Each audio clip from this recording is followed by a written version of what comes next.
제 이름은 김순애입니다. 겉보기엔 평범한 동네 할머니지만 한때는 강력계 형사로 30년을 일했던 사람이었습니다. 칼 맞은 현장도, 총 들이민 범인도, 거짓말을 하는 피해자도 수도 없이 상대해왔지요. 그런 저였습니다. 사람 눈빛 하나만 봐도 그 안에 숨은 진실을 읽어낼 줄 알았으니까요. 하지만 은퇴한 지 벌써 15년이 지났습니다. 몸도 마음도 많이 무뎌졌다고 생각하며 살고 있었습니다. 아들은 대학병원에서 내과 과장을 하고 있었고, 며느리는 집안 살림을 하며 손녀 지훈이를 키우고 있었지요. 지훈이는 제 눈에 넣어도 안 아플 정도로 예쁜 아이였습니다. 공부도 잘하고 말도 참 예쁘게 하던 아이였지요. 그 아이를 하루에 한 번이라도 안아보지 않으면 잠이 안 오곤 했습니다. 그날도 저는 평소처럼 손녀 지훈이를 데리러 학교 앞에 나갔습니다. 할머니, 우리 지훈이 오늘도 최고였어? 응, 오늘 수학 시험 봤는데 100점 맞았어. 그래, 우리 손녀. 역시 똑똑하네. 지훈이를 데리고 집에 들어서자 며느리 수민이가 주방에서 무언가를 정리하고 있었습니다. 어머니, 지훈이 데려오셨어요? 방 좀 치워놨어요. 오늘은 제가 간식 준비했어요. 그래, 수고했네. 언제나 애쓴다. 그날 저녁은 평화로웠습니다. 식탁엔 따뜻한 미역국이 있었고, 아들은 퇴근이 늦어지니 먼저 먹으라고 전화가 왔습니다. 그렇게 별일 없이 하루가 지나가는 듯 했지요. 그런데 그날 밤 저는 이상한 장면을 목격하게 되었습니다. 밤 10시쯤. 잠이 안 와서 거실로 나와 물 한 잔을 마시던 참이었습니다. 부엌 쪽에서 인기척이 느껴졌습니다. 조용히 발걸음을 옮기자 며느리 수민이가 냉장고 문을 열고 지훈이의 약병을 들여다보고 있었습니다. 그 약병은 지훈이가 몇 달 전부터 먹고 있던 철분제였습니다. 소아과에서 처방받은 것으로 정해진 시간에 한 알씩 먹어야 했지요. 그런데 수민이는 약통에서 약을 꺼내더니 무언가 주사기 같은 걸 꺼내 약 속에 떨어뜨렸습니다. 뭐지? 순간 등골이 싸늘해졌습니다. 어둠 속에서도 저는 그 장면을 똑똑히 보았습니다. 하지만 아무 말도 하지 않았습니다. 그저 눈을 감은 채 다시 방으로 돌아갔습니다. 그날 밤 저는 한숨도 잘 수 없었습니다. 가슴이 답답하고 식은땀이 나는 느낌이었습니다. 다음 날 아침 지훈이는 평소보다 훨씬 피곤한 얼굴을 하고 일어났습니다. 지훈아, 어디 안 좋니? 응, 그냥 좀 어지러워요. 학교 가야 되는데 오늘은 쉬어도 괜찮단다. 내가 전화해 줄게. 며느리는 태연한 얼굴로 죽을 끓이며 말했습니다. 어머니, 아이가 좀 피곤한가 봐요. 요즘 너무 공부를 열심히 했나 봐요. 그 말에 고개를 끄덕이긴 했지만 제 마음은 더 복잡해졌습니다. 전날 밤 며느리가 만지던 약, 그리고 그걸 먹고 난 뒤 어지러워하는 지훈이, 제 안에 오래된 형사의 본능이 꿈틀대기 시작했습니다. 그날 밤 저는 몰래 약통을 꺼내어 들여다보았습니다. 표면은 멀쩡했습니다. 하지만 손으로 흔들어 보자 약 알갱이 사이에 미세한 이물질이 느껴졌습니다. 그건 분명히 원래 약에는 없던 것이었습니다. 그리고 그 순간 머릿속에 오래된 기억 하나가 떠올랐습니다. 형사 시절 유사한 독극물 범죄 사건이 있었지요. 불산 계열의 약산성 독극물을 알약 사이에 넣고도 냄새 하나 없이 숨긴 사건. 피해자는 아무것도 모르고 약을 복용하다가 수개월 후 내장이 망가졌습니다. 그 사건의 범인은 피해자의 가족이었습니다. 손녀를 바라보았습니다. 아직 해맑게 웃고 있는 아이. 혹시 우리 지훈이도? 아니야. 설마. 그럴 리가. 하지만 형사였던 저는 그런 직감 하나를 절대 무시한 적이 없었습니다. 그날 밤 저는 조용히 휴대전화를 꺼내어 30년 전 함께 강력계에 몸담았던 동기 장태수에게 전화를 걸었습니다. 야, 태수야. 나 순애야. 오, 웬일이야. 그 목소리 아직도 짱짱하네. 나 좀 도와줘야겠다. 그리고 저는 다시 수사에 들어갔습니다. 은퇴 15년 차. 하지만 아직도 머리는 식지 않았고 심장은 정의를 놓지 않았습니다. 그 시작은 사랑하는 손녀의 눈동자 속에 담긴 도움 요청 같은 작은 떨림이었습니다. 그리고 그 떨림은 저를 아주 긴 여정으로 이끌게 될 시작점이었지요. 며칠이 지났습니다. 지훈이는 계속해서 어지럼증을 호소했습니다. 밥도 제대로 먹지 못했고 가끔은 갑자기 코피를 쏟기도 했습니다. 할머니, 머리가 또 아파요. 지훈이의 그런 모습을 보는 건 제 심장을 쥐어뜯는 고통이었습니다. 아들은 병원에 데려가야 한다고 말했고 며느리 수미는 그런 아들을 말리며 이렇게 말했습니다. 괜히 병원 가서 아이 불안하게 하지 말아요. 철분제 바꿔봤는데 며칠만 보면 나을 거예요. 순간 제 눈썹이 올라갔습니다. 철분제를 바꿨다고? 하지만 약통은 여전히 같은 디자인, 같은 브랜드였습니다. 겉으로 봐서는 아무것도 바뀌지 않았지요. 그날 밤 저는 몰래 지훈이 방에 들어갔습니다. 그리고 약통을 꺼내어 뚜껑을 열었습니다. 없었습니다. 그날 봤던 이물질이 사라진 것이었습니다. 새 약으로 바꾼 것처럼 보였지만 제 눈은 속지 않았습니다. 약통 안쪽엔 희미한 자국이 남아 있었습니다. 무언가 뚜껑에 뿌려져 있었던 흔적이었지요. 그리고 순간 제 머릿속을 스쳐 지나간 단어 하나. 정황을 없앤다. 형사 시절 수많은 범인들이 했던 공통적인 행동. 증거가 될 만한 물건은 교묘히 없애거나 바꾸어 치웠습니다. 그 순간 저는 확신했습니다. 수민이는 무언가를 숨기고 있었습니다. 다음 날 아침 저는 지훈이를 병원으로 데려가자고 제안했습니다. 하지만 수미는 다급하게 말렸습니다. 어머니, 병원 가면 더 스트레스 받아요. 애가 심리적으로 예민해져서 그래요.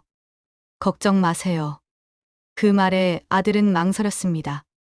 바쁜 일정에 치여 딸을 자세히 살필 여유가 없었으니까요. 저는 조용히 아들에게 말했습니다. 정훈아, 지훈이는 내가 생각하는 것보다 더 아픈 것 같아. 엄마, 무슨 말씀이세요? 수민이도 걱정하고 있어요. 그래서 더 병원에 데려가야 해. 의사는 너잖아. 그 말에 아들은 잠시 고개를 끄덕였습니다. 알겠어요. 내일이라도 정밀 검사 받아볼게요. 그날 밤 수미는 제 방에 찾아왔습니다. 어머니, 지훈이 일로 너무 민감하게 반응하지 않으셨으면 좋겠어요. 그녀는 웃으며 말했지만 그 눈빛 속에 어딘가 섬뜩한 냉기가 느껴졌습니다. 저는 대답하지 않았습니다. 그저 침착하게 그녀를 바라봤습니다. 그날 이후 저는 움직이기 시작했습니다. 장태수, 내 강력계 시절의 파트너이자 지금은 사설탐정 사무소를 운영하고 있는 친구. 그에게 연락을 취해 약통과 그 안에 남은 약을 보내주었습니다. 태수야, 부탁이야. 이거 분석 좀 해줘. 이게 뭔데? 손녀가 먹는 약인데 뭔가 석연치 않아. 태수는 한숨을 쉬며 말했습니다. 넌 은퇴하고도 형사 체질을 못 버렸구나. 알았어. 며칠만 시간 줘. 며칠 후 태수에게서 연락이 왔습니다. 순애야, 큰일일 수도 있겠다. 뭐가? 약 알갱이 일부에서 극소량의 디클로로에틸렌 성분이 검출됐어. 그건 공업용 용매제이며 사람 몸에 들어가면 간과 신장을 손상시키는 위험한 화학물질이었습니다. 소량만으로도 반복 복용 시 위험해질 수 있는 성분이었지요. 이건 일부러 섞지 않으면 들어갈 수 없는 성분이야. 그 말에 제 손이 떨렸습니다. 수민이가 정말. 그날 밤 저는 지훈이를 꼭 끌어안고 재웠습니다. 그 아이의 숨결, 그 아이의 체온, 그 모든 것이 이제는 제게 지켜야 할 목숨처럼 느껴졌습니다. 그리고 다음 날 아침 저는 집 안 곳곳에 설치해 두었던 작은 몰래카메라를 확인했습니다. 손녀의 약을 만지는 며느리의 손, 주사기로 액체를 떨어뜨리는 동작, 알약 뚜껑을 연 채 작은 병에서 뭔가를 붓는 모습. 전부 그대로 찍혀 있었습니다. 수민이 대체 왜 이런 짓을? 저는 눈을 감았습니다. 그러나 눈앞엔 어김없이 지훈이의 창백한 얼굴이 아른거렸습니다. 그리고 다시금 다짐했습니다. 절대 그냥 넘어가지 않겠다고. 이제부터는 형사 김순애가 나설 차례였습니다. 며느리 수민. 나는 그녀를 처음 만났던 그날을 또렷이 기억하고 있었습니다. 반듯한 외모에 또박또박한 말투, 병원 간호사 출신이라는 말에 아들 정훈이는 금세 빠져들었고, 나도 딱히 반대할 이유는 없었습니다. 하지만 지금 생각해보면 이상한 점이 몇 가지 있었습니다. 결혼 전 수민은 부모님이 외국에 계셔서 혼자 산다고 했습니다. 친척도 친구도 거의 없다고 했습니다. 결혼식 날에도 신부 측 하객은 3명뿐이었습니다. 그마저도 얼굴도 모르는 사람들. 그땐 그저 외로웠던 아이인가 보다 생각했지요. 하지만 지금은 달랐습니다. 지훈이 약에 독을 탄 그녀. 그리고 아무렇지 않게 괜찮다며 병원 진료를 미루던 모습. 그것은 단순한 무지나 실수가 아니었습니다. 의도적인 침묵이자 은폐였습니다. 저는 장태수에게 다시 연락했습니다. 태수야, 수민이 과거 좀 알아봐 줄 수 있겠니? 무슨 말인지 알겠어. 어디서 일했는지도 알려줘. 제가 아는 건 수민이 Y병원 간호사 출신이라는 점뿐이었습니다. 태수는 그 병원을 중심으로 수민의 경력을 추적하기 시작했습니다. 그 사이 저는 수민의 방안을 샅샅이 살폈습니다. 직접 손대는 건 법적으로 위험하니 눈으로만 확인했지요. 옷장 위, 서랍 틈, 책 사이. 그녀는 철저히 정리된 삶을 살고 있었습니다. 하지만 그런 완벽한 정리는 오히려 무언가를 숨기고 있다는 신호였습니다. 그리고 마침내 수첩 하나를 발견했습니다. 비상 연락망이라고 적혀 있었고, 거기엔 수민이 병원 시절 사용하던 간호조무사 동료의 이름이 있었습니다. 저는 이름을 메모해두고 태수에게 전했습니다. 며칠 후, 태수가 병원 기록과 동료 간호사의 증언을 통해 충격적인 사실을 전해왔습니다. 순애야, 너 이거 듣고 놀라지 마. 말해봐. 수민이라는 여자, Y병원에 있었던 거 맞아. 그런데 의료 사고를 한 번 낸 적이 있어. 뭐? 환자에게 잘못된 약을 투여해서 간 수치가 급격히 상승했어. 다행히 회복은 했지만 병원에서 내사 조사를 벌였고 결국 자진 퇴사했지. 그런데 우리한텐 그냥 퇴사했다고 했었지. 더 있어. 그녀 그때 쓴 간호사 명이 지금 쓰는 이름과 달라. 무슨 뜻이지? 본명은 박수연이야. 지금 쓰는 박수민은 개명한 이름이야. 심장이 한껏 쿵 내려앉았습니다. 수민 아니, 박수연. 그녀는 의료사고 이후 개명을 하고 병원을 떠났습니다. 그리고 아들 정훈이에게 접근한 것이었습니다. 우연이었을까요? 아니면 의도적인 계획이었을까요? 그녀가 정훈과 결혼한 뒤 의사 가운을 입고 있는 정훈을 마치 보호막처럼 둘러쌌던 이유가 분명히 있었습니다. 그리고 지훈이. 그 아이를 향한 그녀의 무심함. 혹시 지훈이를 방해물로 여긴 건 아니었을까요? 그날 밤 지훈이는 또다시 어지럼증을 호소했습니다. 할머니, 오늘도 눈이 핑 돌아요. 괜찮아. 우리 지훈이. 이제 곧 다 괜찮아질 거야. 할머니가 꼭 지켜줄게. 다음 날 저는 몰래 병원 진료 기록을 조회했습니다.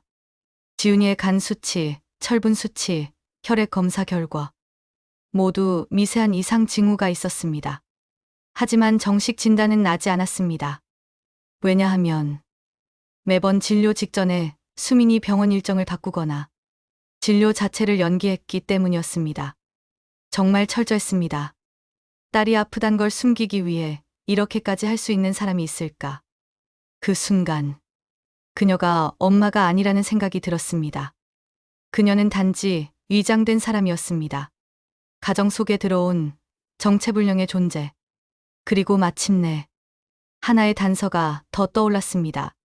CCTV. 지난 한 달간의 집 안 CCTV 영상을 모았습니다. 그녀가 약통을 만진 날, 지훈이가 몸을 떨며 토하던 날, 그리고 멀쩡했던 약통이 며칠 후 교체된 날. 시간대는 정확히 일치했습니다. 그녀는 꾸준히 천천히 지훈이를 병들게 하고 있었습니다. 아주 조용한 방식으로. 그리고 이제 이 모든 사실을 아들에게 말해야 할 순간이 다가오고 있었습니다. 하지만 아들 정우는 의심도 없고 아내를 전적으로 신뢰하고 있었습니다. 어머니로서, 할머니로서, 그리고 형사로서 어떻게든 이 진실을 밝혀야 했습니다. 아들의 얼굴을 바라보았습니다. 엄마, 요즘 왜 이렇게 날카로우세요? 지훈이 일 때문에 그런가 보지. 수민이도 힘들어해요. 의심받는 느낌 든다고 하더라고요. 그 말에 속이 뒤집혔습니다. 누가 누구를 의심한다고? 하지만 저는 참았습니다. 지금은 말로 해결할 수 있는 시점이 아니었습니다. 증거가 필요했습니다. 누구도 부정할 수 없는 확실한 증거.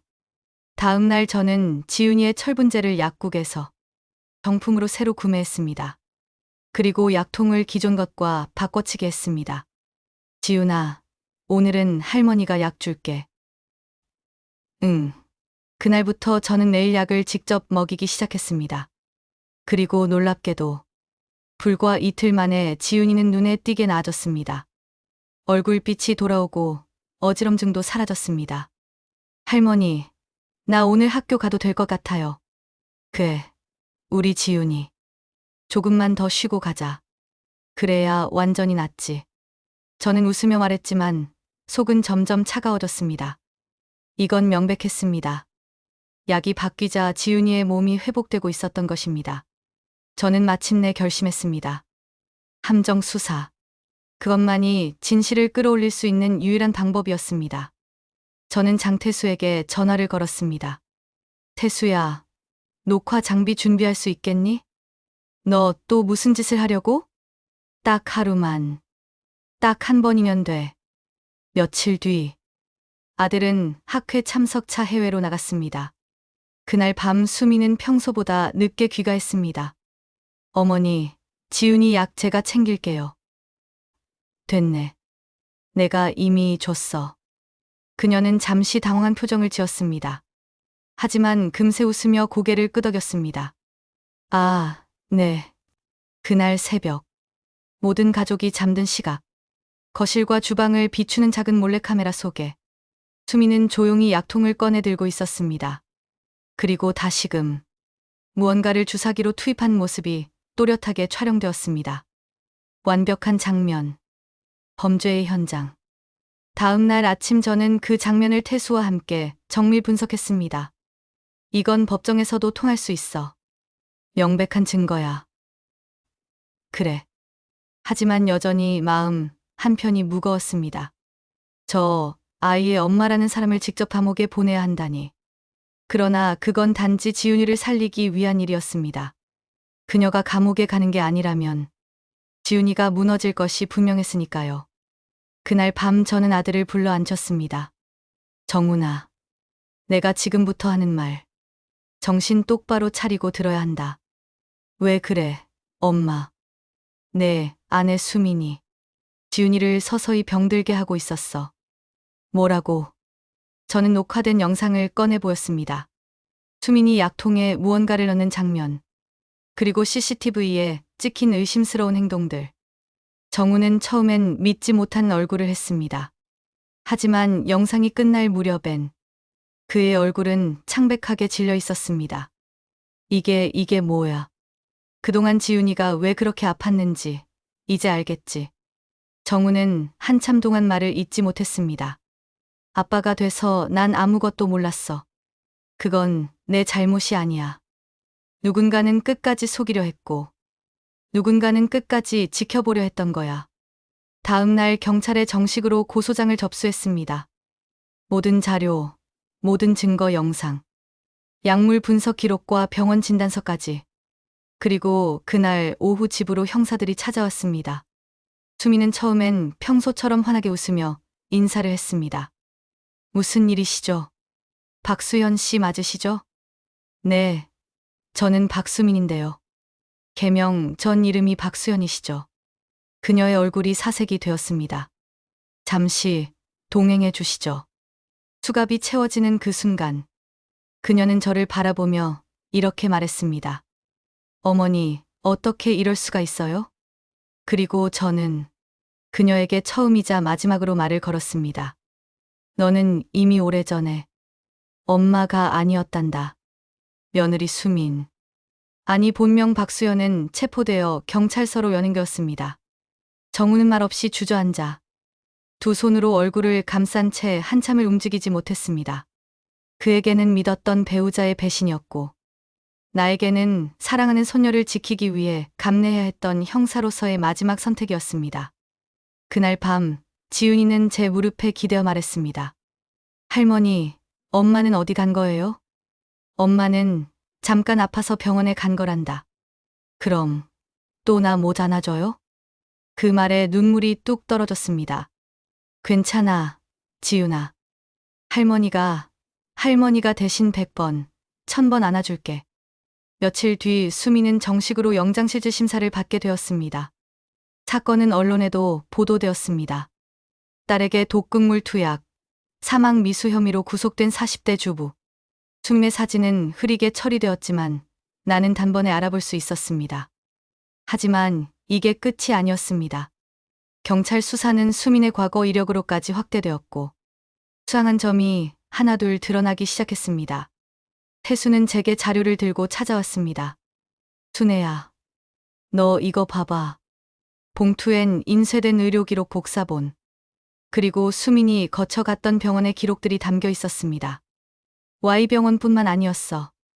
그 전에 D병원에서도 일한 적이 있었어. 그 병원에서도 이상한 약물 사고가 있었고 그때도 수민은 퇴사했어. 같은 방식이었어? 응. 환자 혈액 검사 수치에 이상이 생기고 원인을 찾을 수 없던 상태에서 수민이 돌보던 환자들이 이상하게만 아팠어. 왜 그땐 밝혀지지 않았지? 완벽한 증거가 없었고 무증상 중독이라 명확한 설명이 불가능했지. 나는 그 자리에서 두 손을 꼭 잡았습니다. 이건 단순한 가정의 불행이 아니었어. 습관화된 범죄였어. 경찰은 곧바로 수민의 개명 기록, 이전 주소지, 통장 거래 내역까지 추적했습니다. 놀랍게도 그녀는 결혼 전까지 총 4곳의 병원에서 근무했고 모두 퇴사 기록이 수상했습니다. 그리고 그 중 한 병원에서는 고령 환자 사망률이 급격히 상승했던 시기가 겹쳤습니다. 나는 태수에게 말했습니다. 이건 확실히 연쇄성이 있어. 한두 번의 실수가 아니야. 맞아. 그리고 말이야. 태수는 폴더를 열어 사진 하나를 꺼냈습니다. 거기엔 D병원 CCTV 화면이 담겨 있었고 그 안엔 간호사복을 입은 젊은 수민, 그리고 수액 주입 중 미세한 병을 꺼내는 장면이 잡혀 있었습니다. 그 영상은 아주 흐릿했지만 분석해보면 분명히 이상한 조작이 있었다는 정황이 담겨 있었습니다. 경찰은 수민의 집과 개인 노트북을 압수수색했습니다. 그리고 한 문서 파일 속에서 정말 믿기 힘든 문장이 발견되었습니다. 철분제 안에 dis 혼합 0.2ml 가능. 3주 후엔 혈액 변화 가능 이상 없으므로 위장 가능. 그녀는 마치 연구 노트처럼 지윤이를 서서히 병들게 하는 방법을 치밀하게 계획하고 있었던 것입니다. 정우는 무너졌습니다. 며칠간 병원도 나가지 못하고 식사도 제대로 못했습니다. 엄마, 내가 어떻게 이런 사람을 곁에 두고 있었을까요? 정훈아, 그 누구도 널 탓하지 않아. 지훈이 보면서 수민이가 잘 키운다고만 생각했는데 진짜 엄마는 아이를 아프게 하질 않아. 끝내 아프게 하더라도 다시는 그러지 않으려고 죽으림을 다해 애쓴단다. 이제 어떻게 하죠, 엄마. 우린 살아야 해. 그리고 아이에게 진짜 가정을 만들어줘야지. 그날 밤 지윤이와 함께 침대에 누웠습니다. 할머니, 요즘엔 배가 안 아파요. 그래, 우리 지윤이. 이제 다 나았나 보다. 할머니가 약 바꿔줘서 그런가 봐요. 응, 그랬을 거야. 지윤이는 살며시 웃었습니다. 그 아이의 미소는 그 어느 때보다 반짝이고 있었습니다. 사건은 점점 더 깊어지고 있었습니다. 박수현. 아니, 박수민은 수면제 투약 혐의, 독극물 혼합 혐의, 아동학대 및 미수 혐의로 기소되었습니다. 그녀는 경찰 조사에서 대부분의 혐의를 부인했습니다.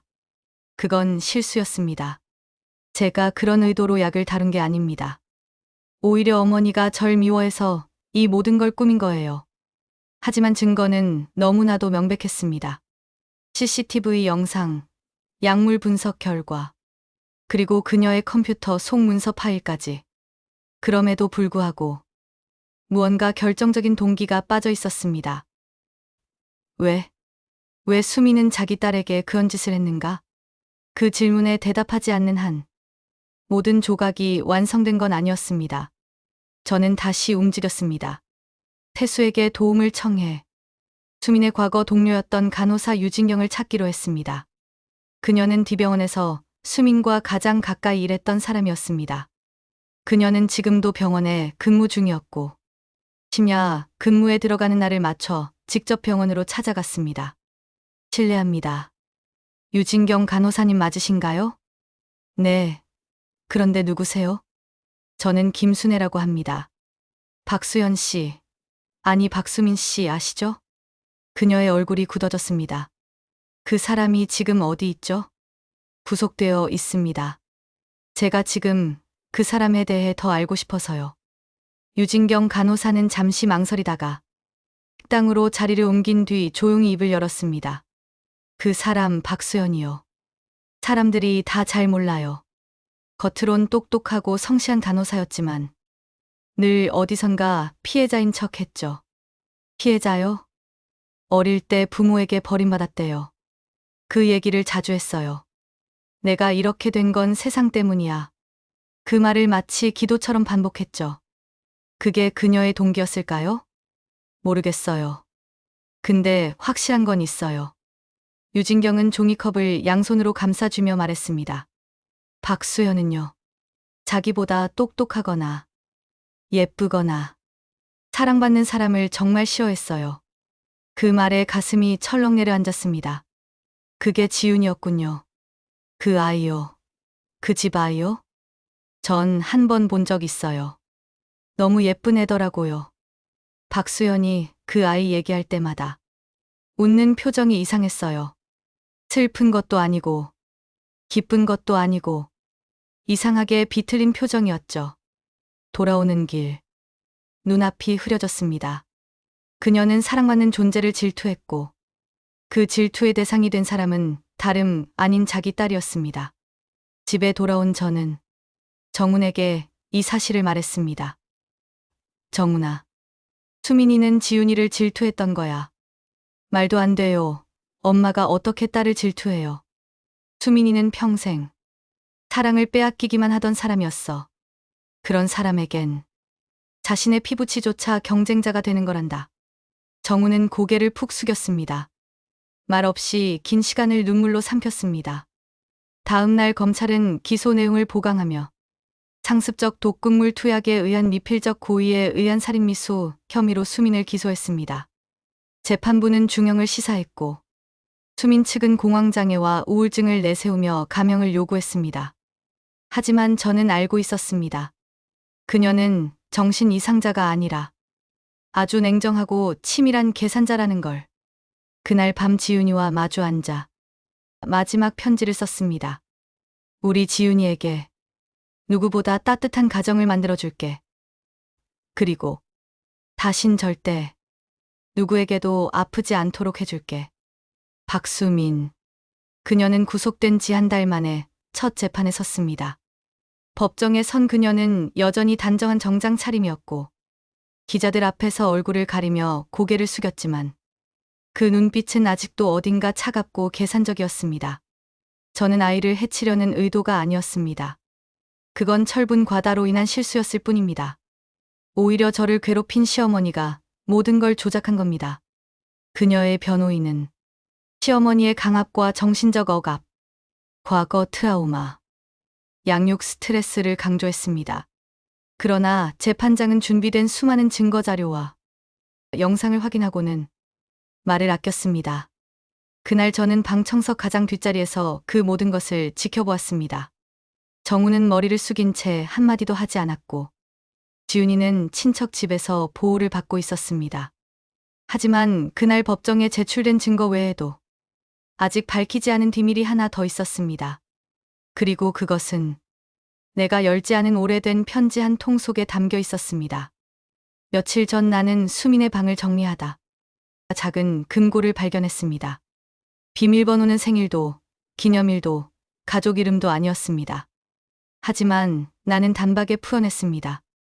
0831 그건 수민의 개명일이었습니다. 금고 안엔 작은 서류 뭉치와 한 통의 손편지가 들어 있었습니다. 누군가에게 쓴 유서 같은 편지. 그 주소는 박춘옥이라는 이름의 노인 보호 시설로 되어 있었습니다. 순간 전율이 흘렀습니다. 박춘옥. 그 이름 분명 어딘가에서 들은 적이 있었지. 나는 오래된 수첩을 꺼내 예전 조사 자료를 뒤졌습니다. 박춘옥 78세 Y병원 외과 환자 약물 중독 이력 있음. 바로 그 병원. 수민이 의료사고를 냈다고 보고된 병원의 환자. 그 여성은 그 사건 이후 갑작스레 병원에서 퇴원했고 요양병원으로 옮겨졌다는 기록이 있었습니다. 그리고 그녀는 수민이의 생모였습니다. 내 손이 떨렸습니다. 그렇다면 수민은 어머니에게 약을 투약했던 전력이 있었던 것인가? 나는 곧바로 요양병원으로 향했습니다. 박춘옥 환자분, 면회 신청하신 분 맞으시죠? 네, 저는 김순애라고 합니다. 박수민 씨와 관련해서 왔습니다. 직원은 조심스럽게 고개를 끄덕였습니다. 박춘옥 씨는 지금도 기억이 또렷하세요. 다만 외부 접촉을 꺼리셔서. 간호사는 조심스럽게 방문을 열어주었습니다. 방 안엔 하얀 머리카락을 단정히 묶은 노인이 앉아 있었습니다. 그리고 제가 들어서는 순간 그녀는 말했습니다. 그 애가 또 사고를 쳤군요. 어머니 되시죠? 그렇게 불릴 자격이 있을지 모르겠지만. 그래요. 그 애 내가 낳은 아이예요. 그녀는 천천히 이야기를 꺼냈습니다. 박수민. 아니, 박수현은 어릴 적 부모에게서 심각한 정서적 학대를 받으며 자랐고 아버지가 떠난 뒤 엄마인 자신에게까지 버림받았다고 믿고 있었던 아이였습니다. 나는 그 애를 원망하지 않아요. 내가 만든 괴물이니까. 하지만 왜요? 왜 아이에게까지? 그 애는 세상이 자기 것만 뺏어간다고 생각했어요. 사랑도, 가족도, 인정도. 그러니 그 애 눈엔 딸도 경쟁자였던 거예요. 나는 가슴이 철렁 내려앉았습니다. 혹시 그때 병원에서 약물 중독으로 입원하신 것도. 그래요. 그 애가 나한테 처음으로 썼던 약이었어요. 그럼 왜 그때 신고하지 않으셨어요? 나는 그 애가 마지막으로 남긴 가족이었어요. 설마 했던 거죠. 그녀는 조용히 눈을 감았습니다. 하지만 이제 알겠어요. 그 애는 스스로 감옥에 들어간 거예요. 사랑할 수 없어서, 용서받지 못해서 그 안에 들어가야만 견딜 수 있는 사람이 된 거예요. 나는 한참을 그 방에 앉아 그녀와 아무 말도 없이 시간을 보냈습니다. 수민의 마지막 감춰진 과거는 그렇게 봉인된 진실의 문을 열고 나왔습니다. 그리고 나는 이 모든 걸 법정에 제출하기로 결심했습니다. 비록 그것이 그녀의 죄를 더 무겁게 만들지라도 진실은 감춰져선 안 되니까요. 재판정, 사람들로 가득한 방청석, 그리고 그 안쪽 피고인석에는 여전히 고개를 꼿꼿이 들고 앉아있는 수민 아니 박수연이 있었습니다. 나는 생각했습니다. 그녀는 언제부터 그렇게 된 걸까? 아니, 원래 그렇게 태어난 걸까? 그날은 검찰 측이 피고인의 전과 미진성에 대한 증거를 최종 제출하는 날이었습니다. 나는 증인석에 앉았고 판사는 내게 질문을 던졌습니다. 김순애 씨, 당신은 피해자의 조모이자 피고인의 시어머니로서 이번 사건의 전말을 누구보다 잘 아는 분입니다. 피고인을 고소하게 된 이유, 그리고 그녀의 범죄가 어떤 맥락에서 일어난 것인지 당신의 진술을 듣고 싶습니다. 법정 안은 숨소리조차 멈춘 듯 조용해졌습니다. 나는 천천히 입을 열었습니다. 처음엔 믿기 어려웠습니다. 저는 강력계 형사로 30년을 일했고 그 시간 동안 수많은 범죄자를 봤지만 가족 안에 숨어있는 괴물은 처음이었습니다. 내가 그렇게 말하자 수미는 씩 웃음을 지으며 고개를 돌렸습니다. 그녀는 지훈이를, 제 손녀를 조용히 죽이려 했습니다. 한 번에 끝내지 않고 서서히, 티나지 않게, 의심받지 않게. 그게 더 무서웠습니다. 재판장의 눈빛이 날카로워졌고 방청석 여기저기서 숨죽인 탄식이 흘렀습니다. 수민이 아니, 박수연은 자신의 어두운 과거를 숨기고 우리 가족 안으로 들어왔습니다. 그리고 스스로 엄마가 되었지만 그 아이를 사랑하지 않았습니다. 오히려 질투했고 병들게 했고 결국엔 죽게 만들 수도 있었던 겁니다. 그게 엄마입니까? 아닙니다. 그건 그 어떤 말로도 설명할 수 없는 범죄입니다. 그 무엇으로도 용서받을 수 없는 분명한 범죄입니다. 내 진술이 끝난 뒤 검찰은 한 통의 편지를 꺼냈습니다. 이 편지는 피고인이 금고 속에 감춰두었던 것입니다. 그녀의 친모에게 보낸 마지막 편지였고 피고인의 심리를 단적으로 드러내고 있습니다. 판사의 허락하에 낭독이 시작되었습니다. 나는 사랑이 싫다. 사랑은 사람을 망치고 마음을 흐리게 하고 결국은 나를 버리게 만든다. 내 딸은 너무 예뻤다. 그래서 나는 두려웠다. 또다시 모든 걸 빼앗길까봐. 법정은 얼어붙은 듯 정적에 잠겼고 그 순간에도 수미는 무표정이었습니다. 그녀에게 사랑이란 한 번도 경험하지 못한 감정이었고 두려움으로 덧씌워진 독이었습니다. 검찰은 결론적으로 피고인의 지속적 범행 의도, 의학지식 활용 범죄의 고의성, 정서적 동기와 집요한 계획성을 근거로 최대 형량인 20년형을 구형했습니다. 수민의 변호인은 마지막까지 정신병력과 어릴 적 학대 트라우마를 내세웠지만 그마저도 더 이상 설득력을 갖지 못했습니다. 최후 변론 시간. 수민은 자리에서 일어나 천천히 입을 열었습니다. 전 잘못한 게 없습니다. 그 아이는 나보다 더 많은 걸 갖고 태어났어요. 저는 살면서 한 번도 무언가를 가져본 적이 없었어요. 엄마도 절 버렸고 세상도 절 버렸고 그 집에 들어가서야 처음으로 따뜻한 밥을 먹었어요. 그런데 그 아이가 모든 걸 가져갔죠. 남편의 사랑, 어머니의 신뢰. 나는 그냥 돌아가고 싶었어요. 그 전으로 그녀는 그렇게 말하며 처음이자 마지막으로 울었습니다. 그 눈물은 후회의 눈물이 아니라 자신이 버린 모든 일이 무너졌다는 자각의 눈물이었습니다. 판사는 고개를 끄덕이며 조용히 말했습니다. 피고인의 진술을 들었습니다. 하지만 그 속엔 반성과 사죄의 태도는 없었습니다. 그리고 판결이 내려졌습니다. 피고인 박수연은 살인미수 및 아동학대, 의료범죄 관련 법률에 따라 징역 18년을 선고한다. 법정안은 고요했습니다. 나는 조용히 눈을 감았고 그 순간 어디선가 빛한 줄기가 스며드는 듯 했습니다. 그녀는 감옥으로 갔고 나는 다시 지훈이 곁으로 돌아갔습니다. 하지만 그 여운은 쉽게 사라지지 않았습니다. 재판이 끝났습니다. 형량은 18년. 박수연, 아니 수미는 고개를 숙인 채 법정을 나섰습니다. 손목에는 차가운 수갑이 채워졌고 그녀를 바라보던 정우는 끝내 한 발짝도 다가서지 못했습니다. 나는 조용히 그의 어깨를 감쌌습니다. 괜찮다, 정훈아. 이제 다 끝났어.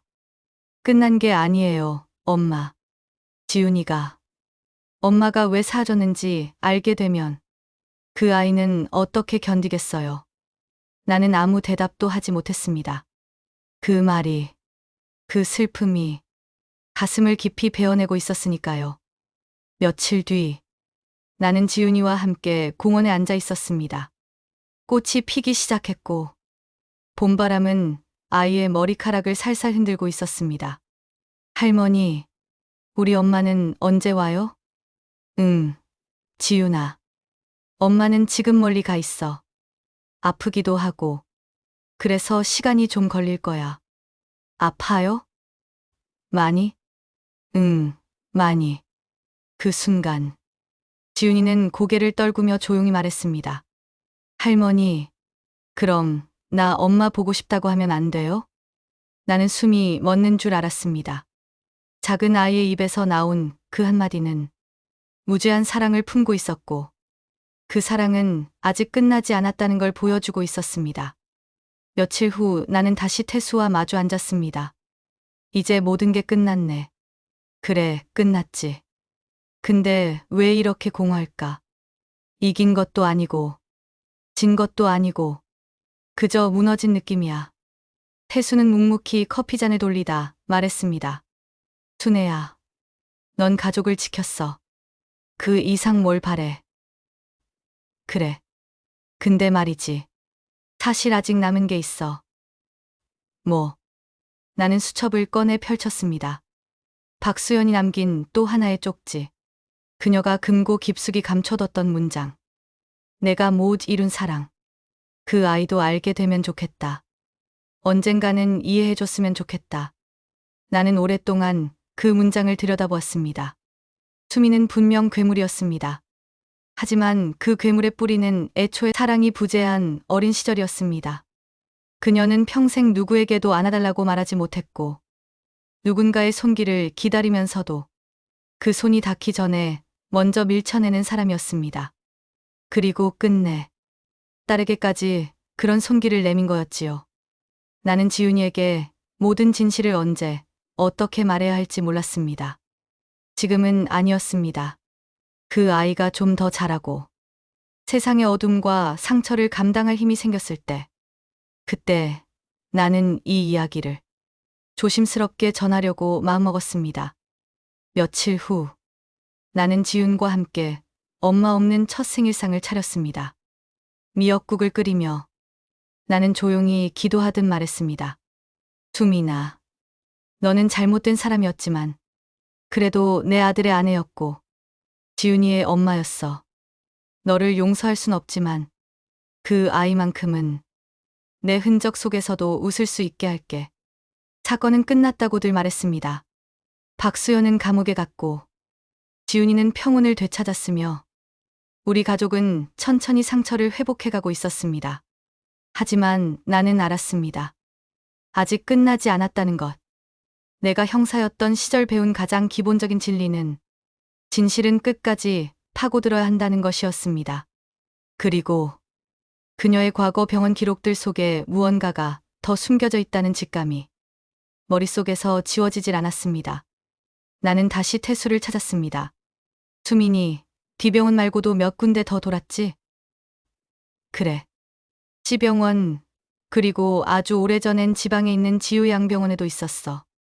거기 수상한 사망 기록 같은 거 없어? 태수는 한동안 말을 잊지 못하다가 고개를 끄덕였습니다. 사실은 있었어. 그때는 대수롭지 않게 넘겼는데 지금 보면 수상한 게 많아. 그는 봉투 하나를 내밀었습니다. 지우양병원에서 4개월간 근무하던 시절 담당했던 환자 5명 중 3명이 비슷한 시기에 급성 장기 부전으로 사망했어. 무슨 약? 기록상으로는 일반 수액 투여 중이었고 특이사항은 없었다고 돼 있어. 근데 사망 직후 모두 혈액 농도 수치가 이상하게 낮았어. 심지어 한 명은 부검도 없이 화장됐고 나는 두 눈을 질끈 감았습니다. 이건 확실해. 그 아이, 그때도 이미 시작했던 거야. 나는 직접 지우양병원으로 향했습니다. 병원은 이미 몇 년 전에 폐업했고 남아있는 기록도 대부분 파기된 상태였습니다. 하지만 나는 포기하지 않았습니다. 지역 보건소와 의료진 협회, 그리고 오래된 직원들까지 수소문해 당시 간호 주임을 찾아냈습니다. 수민이요. 그 친구 기억나죠? 어떠셨습니까? 근무 태도라든가 인상이라든가. 말수 적고 조용했죠. 근데 이상한 점이 하나 있었어요. 어떤 점이요? 한 번은 밤에 병실 순회하는데 그 친구가 환자 약을 들고 조제실에서 뭔가를 섞고 있었어요. 왜 그랬냐고 물었더니 의사 선생님 지시에 따라 희석 중이라고 하더군요. 근데 그게 거짓이었단 말씀이신가요? 그땐 의심하지 않았어요.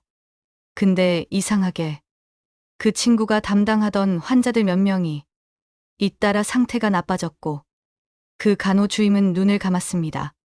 지금 돌이켜보면 분명 무언가 이상했어요. 나는 바로 경찰청의 옛 동료에게 전화를 걸었습니다. 강 과장, 김순애입니다. 요양병원 약물 사망 건으로 수사일을 하나 올리고 싶습니다. 당신 아직도 형사인 줄 아는 거야? 이번만큼은 그냥 은퇴한 할머니로 살 수가 없네요. 경찰은 지요양병원 사망자 3명에 대한 기록을 확보하고 공소시효가 남아있는 2건에 대해 재조사에 착수했습니다. 부검 기록이 없는 피해자에 대해선 유족을 통해 증언을 받고 당시 처방 약물의 잔류 기록을 분석하기 시작했지요. 결국 한 환자에 남아있던 혈액 샘플에서 수민이 지훈이에게 사용했던 것과 유사한 유기용매 성분이 검출되었습니다. 검찰은 즉시 과거 요양병원 의료범죄 혐의로 수민을 추가 기소했습니다. 그리고 이 사건은 단순한 가정 내학대 사건을 넘어 연쇄적, 반복적인 의료, 범죄 행위로 확장되며 사회적 파장을 일으키기 시작했습니다. 나는 한 기자와 인터뷰를 하게 되었습니다. 김순애 씨, 이 모든 걸 밝히는데 결정적인 역할을 하셨습니다. 형사도 아닌 은퇴한 노인으로서 말이죠. 나는 고개를 저었습니다. 전 형사가 아닙니다. 지금은 그저 지훈이의 할머니일 뿐이에요. 그럼에도 불구하고 왜 끝까지 파고들었습니까? 사랑하는 사람을 지키고 싶었습니다. 그리고 다시는 누군가의 아이가 우리 지훈이처럼 고통받지 않았으면 했어요. 내 마지막 수사는 그렇게 끝났습니다. 누군가는 말했습니다. 그녀는 범죄자였고 결국 감옥에 갔다. 하지만 나는 알았습니다.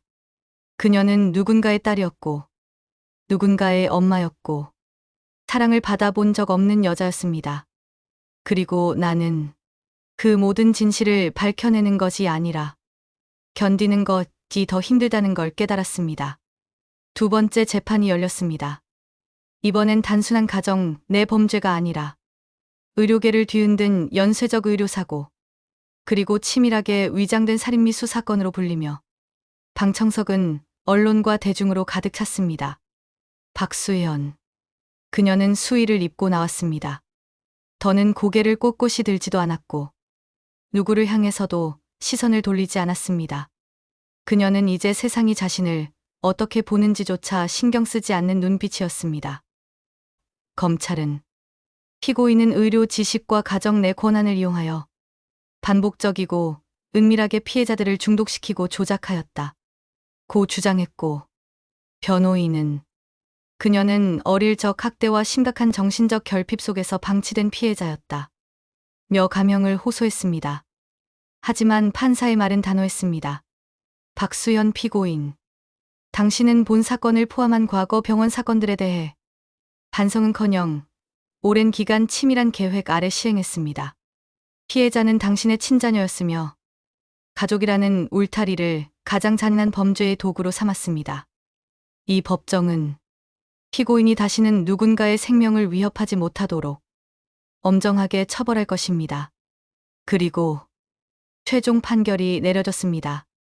박수현 피고인에게 징역 35년을 선고한다. 법정은 숨죽은 정적에 휩싸였고 나는 어느 누구보다 조용히 그 선고를 받아들였습니다. 정우는 머리를 푹 숙였고 나는 그의 손을 살며시 감싸주었습니다. 이제 됐다. 이제는 우리가 지켜야 할 것만 지키면 된다. 며칠 후 나는 지훈이와 함께 작은 책장을 정리했습니다. 그 아이는 웃으며 내게 물었습니다. 할머니, 이건 누구 사진이에요?